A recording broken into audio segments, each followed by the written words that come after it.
Hi, I'm Leslie Kane Ortega, and welcome to this video. Faith is filming it for me. This is on behalf of Sound of Surviving, my fourth book and the third book in the Broken and Beautiful memoir series.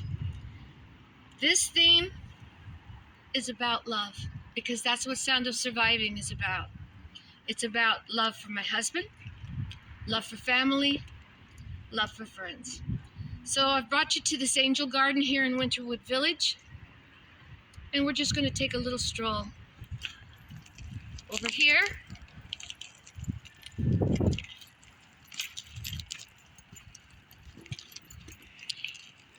is an angel representing the love we have for my mom.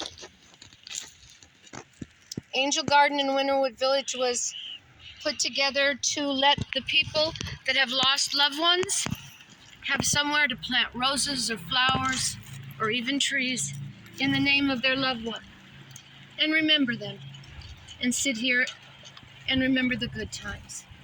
This was for my mom. And I think my mom's still grabbing a hold of me. Okay, Mom, let me go. All right. All right. So now we're going to go to where my husband's angel is. I also have two nephews, Wayne and Chris, that are represented by angels in this garden.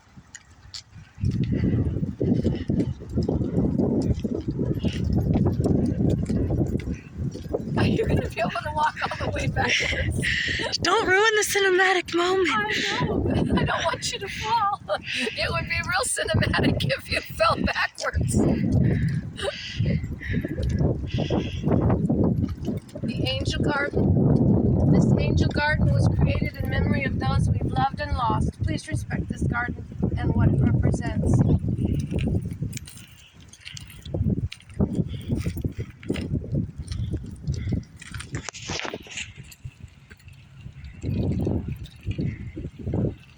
This is for my husband, Quirino.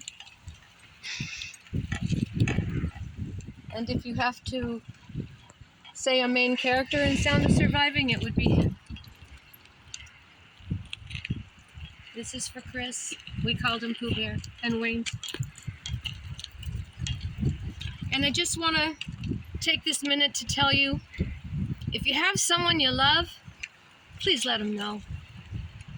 And even if you tell them you love them, show them you love them, because actions do speak louder than words. That's what my mom used to say. Take videos and pictures, and make sure you always kiss them goodbye. Sound of Surviving is the closest to my heart, because it was written with my heart. It was written with all the love, laughter, and tears that love can bring. Wonderful stories of Quirino. I called him Nino. People at work called him Kenny, but by any other name, Roses still sweet. He wasn't a saint, and the book doesn't make him out to be.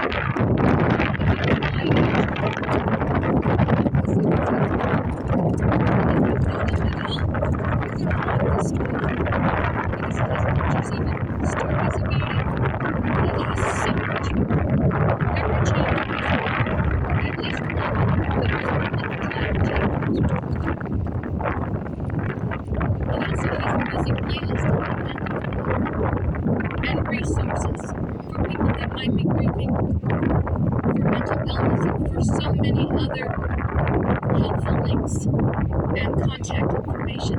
The resource list is invaluable. I hope and I pray that you enjoy this book, that you find inspiration from it, that you find comfort with it, and that you find it entertaining and reassuring that love never dies. Love lives forever.